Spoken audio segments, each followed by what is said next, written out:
remember when we first were doing reverse retros. Like it was 2020. There was nothing else to look forward to, and like I hit buy on so many of those things right off the bat, and then number 2 comes around, and it's like, well. See, I did the opposite. I wasn't that impressed with many of the first ones. No? And 2, there was a bunch of like, okay, I need this, I need this, I need this. Yeah, I got this for like $60. I just like had to sit there and wait. That's all. Some of those you can't get no matter what you want to pay for them. No, unfortunately. But we're going to talk about the best of the Reverse Retro 2 next on Ugly Thirds.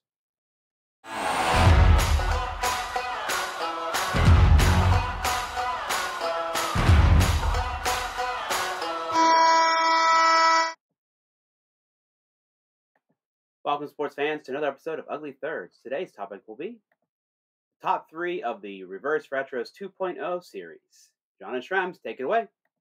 So Phil's the maniac who went and bought all 32 of the Reverse Retros. Oh, the whole set. So we're going to be doing Retropalooza.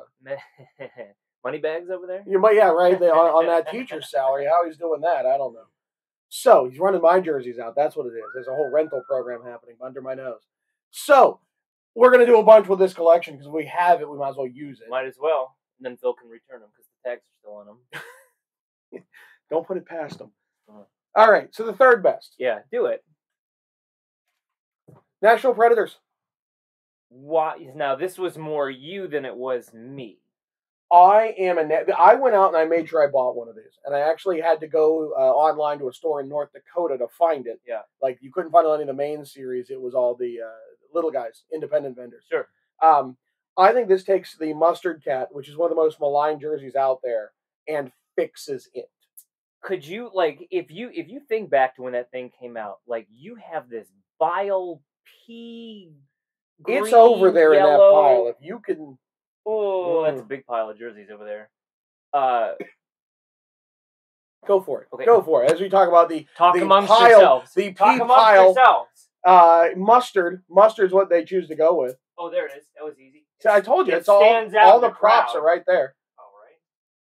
Like they took the idea of yellow and they're like, what if we mashed like pea green in there? Well, so all right, so Phil, let's test out the new Jersey Zoom Cam on this fabric because it is not one fabric. And Atlanta did this with their baby blue jerseys. Sure. Can you get in there on this? Yeah, can you see where it says Nashville in the No, not accurate. But like, look, it's normal yellow jersey fabric, and underneath is navy jersey fabric. Camera, I can't even see that. So that's how they got this mustard look. It's not a team color. They took the 2 team colors and meshed it together. Like I said, Atlanta did it with navy blue and baby blue, and it worked because they're complementary. These don't work. No. Which it is works why for a pretzel, but that's not the color we want. But so like this, so hated, and it becomes this, which fits the brand very well, and the falling tripod fits our brand very well. It did kind of fall apart this year, so if you figure that Nashville comes out of the gate, you know what? I'm going to stop and I'm going to just watch you do this. No, keep talking. It's okay. No. All is fine. Remain calm. Go ahead and make a scene. Remain calm. If you take this yellow out of the gate and you put this on the 2004, sorry, Phil, I stole your thunder. Phil, when do they wear these? I don't know, but I think 2004. Okay. If you take this out of the gate, 2004, this instantly becomes probably one of their best.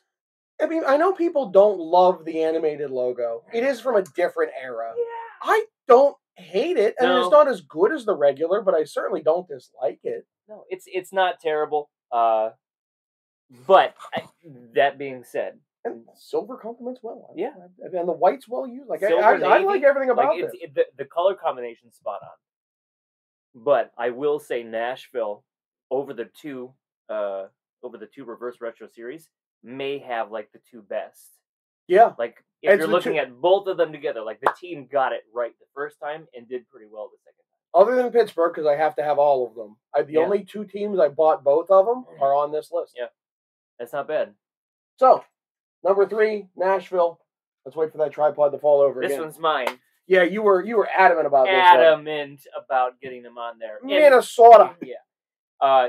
Phil, when they wear these? Yeah, Phil. When are these throwing back to? It's based off the 1978 North Stars logo, but of course different logo. Which the first one is not terribly different than this one. It's but the I white version of this. the first one too. I find the color combinations fantastic, and what they did with the logo itself, like they killed it. Like it was spot on.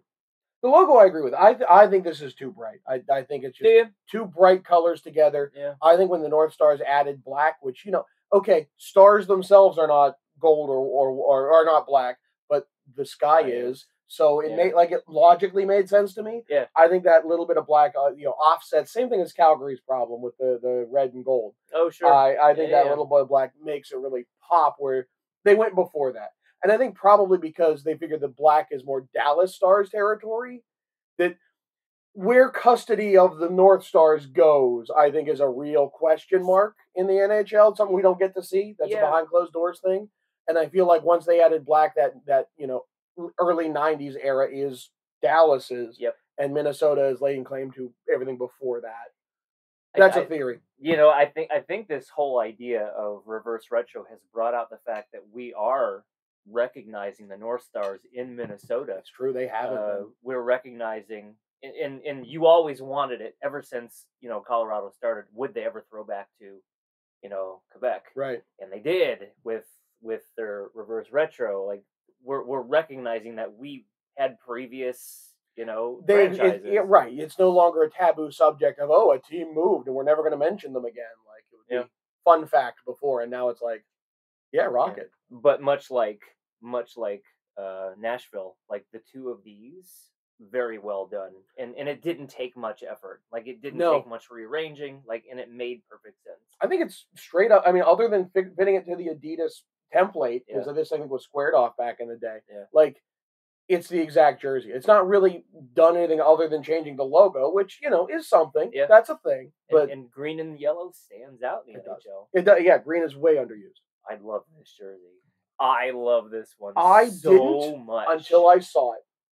Until you got it in person? Yeah, I think Phil actually got it first. Whoa! Phil over there. With the flex. Easy, Phil.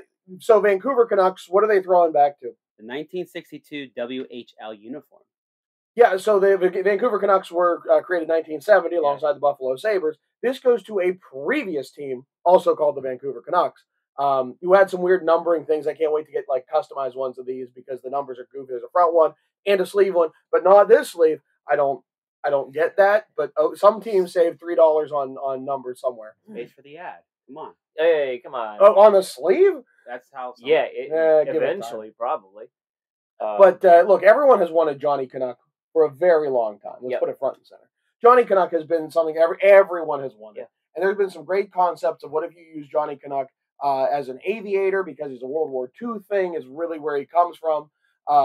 But the whole lumberjack thing and Vancouver, and they finally nailed it. And using this vintage white, I love it. Really adds to it. I mean, everything about this is just absolutely special. And the chunky stripes at the bottom, I like everything about this pie. You seen it on ice? My goodness, what a good look this is. And the crest itself has this vintage. It's almost like a cream color. It's not necessarily a white, but it's got this weathered white cream color look to it. It's perfect. Like, this is the one. Yeah, everything about this. I recently used this for a jersey design competition and won with it. Like, it's objectively a great design.